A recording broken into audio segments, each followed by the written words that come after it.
எல்லாருமே வந்து பார்த்திங்கன்னா இப்போ என்ன தடுப்பூசி போட்டுட்ருக்கோம் கொரோனா காலத்தில் வந்து பார்த்திங்கன்னா கோவேக்சின் போட்டுட்ருக்கியா கோவைஷீல்டு போட்டுட்ருக்கியான்னு தான் அக்கம் பக்கம் இருக்கிறவங்க ஃப்ரெண்ட்ஸு அப்புறம் எல்லாரையுமே வந்து பார்த்திங்கன்னா மாறி மாறி கேட்டுட்ருக்காங்க. ஏன் அப்படி கேட்டுட்ருக்காங்க அப்படின்னா, கோவைஷீல்டை வந்து பார்த்திங்கன்னா தயாரித்த நிறுவனமே வந்து அஸ்ட்ராஸின்கா நிறுவனம் வந்து பார்த்திங்கன்னா அவங்களே வந்து பகிரங்கமாக இங்கிலாந்து நாட்டில் கோர்ட்டில் வந்து பார்த்திங்கன்னா ஒத்துட்ருக்காங்க. உச்சநீதிமன்றத்தில் வந்து பார்த்திங்கன்னா ஆமாங்க, எங்களுடைய மருந்துக்கள் எல்லாம் வந்து பார்த்திங்கன்னா ஒரு சில சைடு எஃபெக்ட்ஸை வந்து ஏற்படுத்தும் அப்படின்ற மாதிரி அவங்களே வந்து ஒத்துன்னு இருக்காங்க.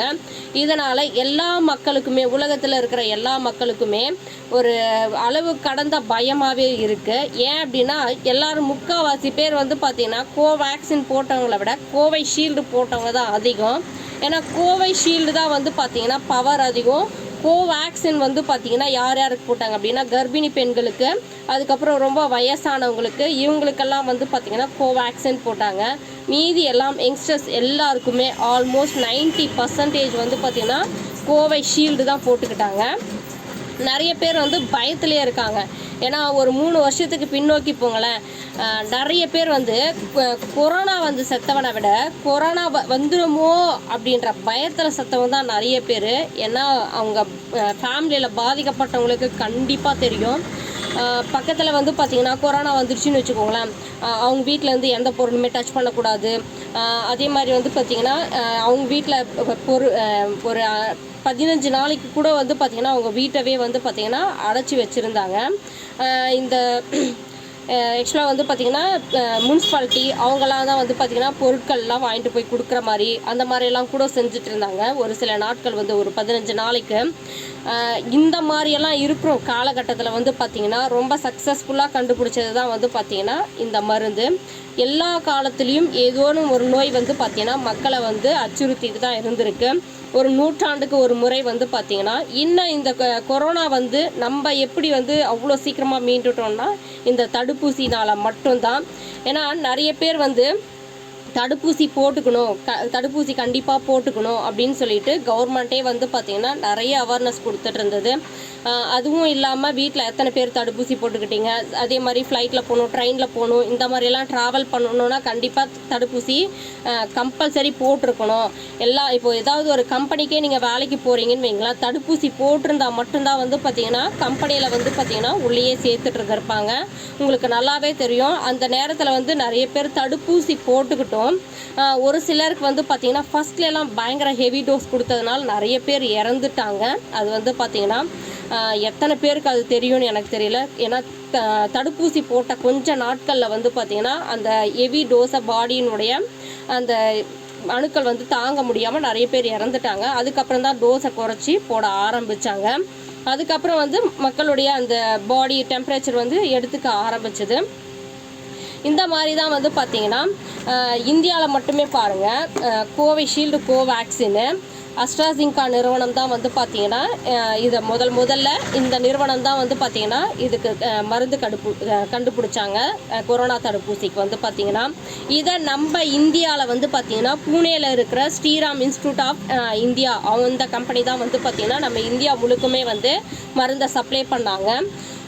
இது வந்து பார்த்திங்கன்னா இந்தியாவில் வந்து மொத்தமே வந்து பார்த்திங்கன்னா 175 கோடி மக்களுக்கு வந்து பார்த்திங்கன்னா இந்த டோஸ் வந்து போட்டிருக்காங்க. தமிழ்நாட்டில் மட்டும் பார்த்திங்க அப்படின்னா 10,75,00,000 மக்களுக்கு வந்து 75 மக்களுக்கு வந்து பார்த்திங்கன்னா இந்த கோவைஷீல்டை வந்து போட்டிருக்காங்க. இப்போ இதெல்லாம் ஒரு பக்கம் இருக்கட்டும். இப்போ வந்து இந்த ஒரு விஷயம் வந்து இவ்வளோ ஒரு பூதங்கரமாக வெடிக்கிறதுக்கு காரணம் என்ன அப்படின்னா, இங்கிலாந்து நாட்டில் ஒருத்தர் வந்து பார்த்திங்க அப்படின்னா ஜனிஸ்காட் அப்படின்றவர் வந்து இந்த தடுப்பூசி போட்ட 10 நாளில் வந்து பார்த்திங்க அப்படின்னா அவருக்கு நிறைய உடல் மூலமாகவும் சரி நிறைய உபாதைகள் ஏற்பட்டிருக்கு. இது மட்டும் இல்லாமல் நிறைய தலையில் ஆப்ரேஷன் இந்த மாதிரிலாம் நிறைய பண்ணியிருக்காங்களாம். ஆக்சுவலாக 2-3 வருஷத்துக்கு முன்னாடி இருந்தே வந்து கேஸ் போட்டிருக்காங்க. கொரோனா தடுப்பூசினால் மட்டும்தான் எனக்கு இந்த மாதிரி எஃபெக்ட் வந்தது அப்படின்னு சொல்லிட்டு. ஏன் அப்படின்னா, நல்லா இருந்த ஒரு மனுஷன் கொரோனா தடுப்பூசி போட்ட ஒரு 10 நாளில் வந்து பார்த்திங்கன்னா ஃபுல்லாமே ஆக்சுவலாக யங்ஸ்டர்ஸ் தான். அவங்க வந்து பார்த்திங்கன்னா ரொம்ப வயசானவங்களும் கிடையாது. கல்யாணம் ஆகி ஒரு 3 வருஷம் 4 வருஷம் ஆகிருக்குன்னு வைங்களேன். 2 பசங்க இருக்காங்க. திருமணமான ஒரு பர்சன் தான். இந்த மாதிரி ஆக்டிவாக இருக்கிற நேரத்தில் வந்து பார்த்திங்கன்னா அவங்களுக்கு வந்து இந்த மாதிரி நோயெல்லாம் வந்து நோயின்னே சொல்லலை. அவங்க வந்து பார்த்திங்கன்னா கொரோனா தடுப்பூசி போட்டதுனால நிறைய பாதிப்புகள் ஏற்பட்டு மூளையிலெல்லாம் வந்து பார்த்திங்கன்னா ஆப்ரேஷன் பண்ணியிருக்காங்களாம்.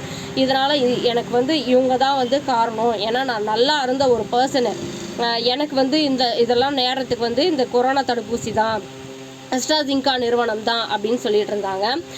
அஸ்ட்ராஜின்கா நிறுவனமும் இத்தனை நாளாக வந்து பார்த்திங்க அப்படின்னா இல்லைங்க இதுக்கும் எனக்கும் எந்த சம்மந்தமும் கிடையாது. ஏன்னா அவங்க ஆல்ரெடி வந்து நோய் இருந்திருக்கலாம், நிறைய ப்ராப்ளம்ஸ் இருந்திருக்கலாம். இப்போ thyroid, heart attack, sugar, BP இந்த மாதிரியெல்லாம் இருந்திருக்கலாம். அவங்க அந்த மாதிரி போட்டுட்டு இருந்தனால அதுக்கு நாளெலாம் பொறுப்பாக முடியாது அப்படின்ற மாதிரி இவ்வளோ நாளாக சொல்லிட்டு இருந்தாங்க அஸ்ட்ராஜின்கா நிறுவனம்.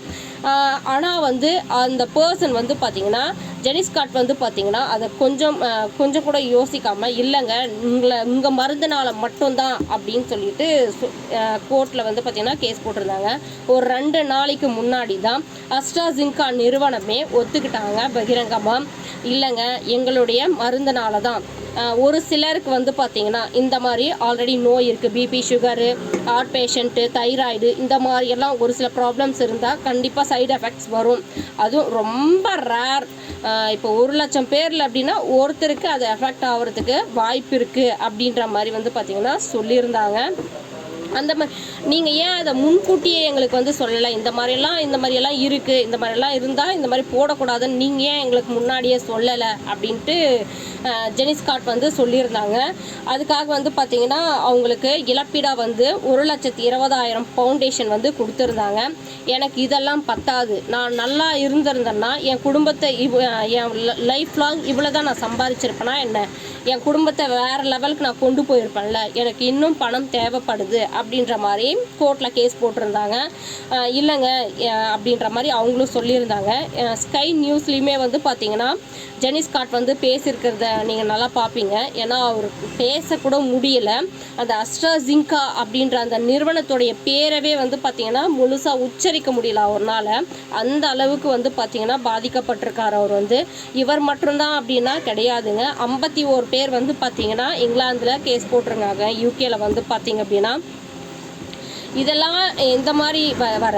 ஆனால் டாக்டர்ஸ் வந்து சஜஷன் பண்ணுறது வந்து பார்த்திங்கன்னா உங்களுக்கெல்லாம் ஒன்றும் ஆகாதுங்க. ஏன்னா ஊசி போட்ட 4 நாள்லேருந்து 40 நாளுக்குள்ளே ஏதாவது நம்மளை மீறி ஏதாவது சிம்டம்ஸ் தெரிஞ்சது அப்படின்னா தான் உங்களுக்கு அதனுடைய தாக்கம் ஏற்படும். ஏன்னா 2-3 வருஷமே ஆயிடுச்சு, உங்களுக்கெல்லாம் நீங்கள் பயப்படணும்னு அவசியம் இல்லை இந்தியாவில் இருக்கிறவங்கெல்லாம் அப்படின்னு சொல்லிட்டு சொல்லியிருக்காங்க டாக்டர்ஸ் எல்லாமே வந்து பார்த்திங்கன்னா.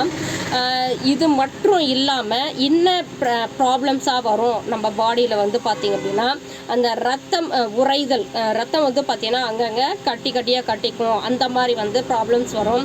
இல்லை அப்படின்னா ரத்த அணுக்கள் நம்ம உடம்புல வந்து பார்த்திங்கன்னா வெள்ளை அணுக்கள், ரத்த அணுக்கள் இருக்குது. வெள்ளை அணுக்கள் வந்து பார்த்திங்கன்னா நோய் எதிர்ப்பு சக்தியை தடுக்கிற வேலையை செய்யுது. ரத்த அணுக்கள் வந்து பார்த்திங்கன்னா நம்ம பாடி ஃபுல்லாக இருக்கிற ரத்தத்தை வந்து எல்லாமே சர்க்குலேஷன் பண்ணுற வேலை தான் ரத்த அணுக்கள் வந்து பார்த்திங்கன்னா. அந்த ரத்த அணுக்கள் வந்து குறைய ஆரம்பிக்கும் இந்த தடுப்பூசி போடும்போது அப்படின்னு சொல்லியிருக்காங்க. ஏன்னா 3-4 வருஷம் ஆகிப்போச்சு, இதுக்கு மேலே நம்மளுக்கெல்லாம் ஒன்றும் ஆகாது. ஏன்னா 4 நாள்லேருந்து 40 நாளைக்குள்ளே ஏதாவது சிம்டம்ஸு அவங்களுக்கே அறியாமல் இருந்தது அப்படின்னா தான் உங்களுக்கு அந்த மாதிரி ப்ராப்ளம்ஸ் வரும் அப்படின்னு சொல்லியிருக்காங்க. நம்ம இந்தியாவில் அப்போது வந்து பார்த்திங்கன்னா ஒரு 3-4 வருஷத்துக்கு முன்னாடி ஏதாவது ப்ராப்ளம்ஸ் வந்ததா அப்படின்னா சென்னையில் ஒருத்தருக்கு மட்டும் குறிப்பிட்டு நிறைய பெருசாக ஒரு நியூஸாக ஒன்றும் சொல்லலை. சென்னையில் ஒருத்தருக்கு மட்டும் அவங்க வந்து சொல்லியிருந்தாங்களாம், எனக்கு இந்த கொரோனா தடுப்பூசி போட்டதுனால தான் வந்து பார்த்திங்கன்னா பாடியெல்லாம் வந்து பார்த்திங்கன்னா ரொம்ப சோர்வாக இருக்குது, என்னால் எந்த வேலையும் செய்ய முடியல. அது மட்டும் இல்லாமல் கொஞ்சம் அளவுக்கு மீறி நிறைய ஒரு சிம்டம்ஸ் எல்லாம் தெரியுது. இப்போ நம்மளுக்கு ஒரு நார்மலாக ஒரு ஃபீவர் வருதுன்னு வைங்களேன், ஃபஸ்ட்டு ஹெட்டேக், தலைவலி வர ஆரம்பிக்கும். அதுக்கப்புறம் வந்து பார்த்திங்கன்னா ஒரு சிலருக்கு உடல் வந்து சூடேற ஆரம்பிக்கும், ஒரு சிலருக்கு உள்ஜரம் அப்படின்னு சொல்லிட்டு வாயெல்லாம் வந்து ஒரு மாதிரி பொங்கிடும். அது மாதிரி ஒவ்வொருத்தருக்கு ஒவ்வொரு சிம்டம்ஸ் வரும். இப்போ நிறைய பேருக்கு ஃபீவர் வருது அப்படின்னா ஒவ்வொருத்தருடைய பாடி டெம்பரேச்சரை பொறுத்து அந்த உடல் அமைப்புகளை பொறுத்து. ஏன்னா எல்லா நோயுமே வந்து பார்த்திங்கன்னா எல்லாருக்குமே வந்து தாக்கிடுமான்றதெல்லாம் கிடையாது. ஒவ்வொருத்தருடைய உடல் அமைப்பு வந்து ஒவ்வொரு மாதிரி இருக்கும், ஒவ்வொருத்தருடைய கிஃப்ட் அப்படின்னு கூட சொல்லலாம். அந்த மாதிரி இருக்கும்போது கேஸ் போட்டிருக்காங்க. அவர் வந்து பார்த்திங்கன்னா இதெல்லாம் வந்து ஸ்ரீராம் இன்ஸ்டியூட் ஆஃப் இந்தியா வந்து பார்த்திங்கன்னா அவங்க அந்த கம்பெனி வந்து சொல்லியிருக்காங்க, உங்கள் உடம்புல ஏதாவது ப்ராப்ளத்தை வச்சுட்டு இந்த கொரோனா தடுப்பூசியெல்லாம் வந்து ஒரு காரணமாக சொல்லிட்டு இருக்காதீங்க. எங்கள் கிட்டலாம் வந்து பார்த்திங்கன்னா இந்த மாதிரி நீங்கள் கேஸ் போட்டிங்க அப்படின்னா 100 கோடி நீங்கள் தரணும் அப்படின்னு சொல்லிட்டு நான் கேஸ் போடுவேன் அப்படின்னு சொல்லிட்டு அவங்களே வந்து அந்த பர்சனை வந்து மிரட்டியிருக்காங்க. அந்த நாட்டில் எவ்வளோ ஃப்ரீடம் இருக்குது, நம்ம நாட்டில் இந்த அளவுக்கு எப்படி இருக்குன்றதை பாருங்கள். ஏன்னா ஒரு தனி மனிதன் ஒரு பெரிய நிறுவனத்தையே எதிர்த்து கேஸ் போட்டிருக்காங்க, ஜெயிச்சு இப்போ அவங்களுக்கு நஷ்டஈடும் கொடுத்துருக்காங்க. நம்ம நாட்டில் எப்படி இருக்குன்னு பாருங்கள். இந்த மாதிரியெல்லாம் இருக்கும்போது உண்மையாகவே கொரோனா வந்து இறந்தவங்களோட கொரோனா பயத்தில் இறந்தவங்க தான் நிறைய பேர் வந்து பார்த்திங்கன்னா நிறைய பேருக்கு கொரோனா வந்துருமா அப்படின்ற பயத்திலே வந்து நிறைய பேர் இறந்துட்டாங்க. ஏன்னா உங்களுக்கு நல்லாவே தெரியும், அந்த நேரத்தில் வந்து துப்புரவு தொழிலாளர்கள் இந்த மாதிரி ஒரு சிலரெல்லாம் வந்து பார்த்திங்கன்னா அப்பயுமே நார்மலாக எப்படி இயங்கிட்டு இருந்தாங்களோ அதை விட 1% அதிகமாகவே இயங்கிட்டு இருந்தாங்க. ஆனால் அவங்களுக்கெல்லாம் 1% கூட வந்து பார்த்திங்கன்னா உயிரிழப்புன்றது ரொம்ப குறைவு. ஏன்னா பயத்தினால மட்டும்தான் முக்கால்வாசி இறந்தாங்க, நோயினால் தயவு செஞ்சு இறக்கலை. ஏன்னா வந்ததே வந்து நார்மலாக ஒரு ஃபீவர் மாதிரி தான் வந்தது. அந்த கொரோனா அப்படின்றதே வந்து பார்த்திங்கன்னா அதுக்கே பயங்கர அச்சமாயிட்டாங்க பயத்தில் வந்து பார்த்திங்கன்னா. ஓகே ஃப்ரெண்ட்ஸ், இது எப்படின்றத நீங்கள் சொல்லுங்கள். ஏன்னா இந்த வீடியோவில் வந்து பார்த்திங்கன்னா நிறைய பேர் பயந்துட்டுருக்காங்க. கோவிஷீல்டு, நான் வந்து கோவிஷீல்டு தான் போட்டிருக்கேன், எனக்கு ஏதாவது ஆகிடுமா அப்படின்ட்டு நிறைய பேர் பயத்தில் பீதியில் இருக்காங்க. அந்த மாதிரியெல்லாம் இல்லாமல் எதுவுமே ஆகாதுங்க நம்மளுக்கு வந்து பார்த்திங்க அப்படின்னா. ஏன்னா 3-4 வருஷம் கடந்துட்டோம். இது வந்து பார்த்திங்கன்னா 2 டோஸ் போட்டதை விட பூஸ்டட் அப்படின்ற 3வது டோஸ் எல்லாம் கூட போட்டிருக்காங்க நிறைய பேர். நீங்கள் பயப்படணுன்னு அவசியமே கிடையாது இது. ஓகே ஃப்ரெண்ட்ஸ், இந்த வீடியோ பிடிச்சிருக்குன்னு நினைக்கிறேன். லைக் பண்ணி, ஷேர் பண்ணி, சப்ஸ்கிரைப் பண்ணி சப்போர்ட் பண்ணுங்கள். ஓகே ஃப்ரெண்ட்ஸ், அடுத்த வீடியோவில் பார்க்கலாம். பாய்.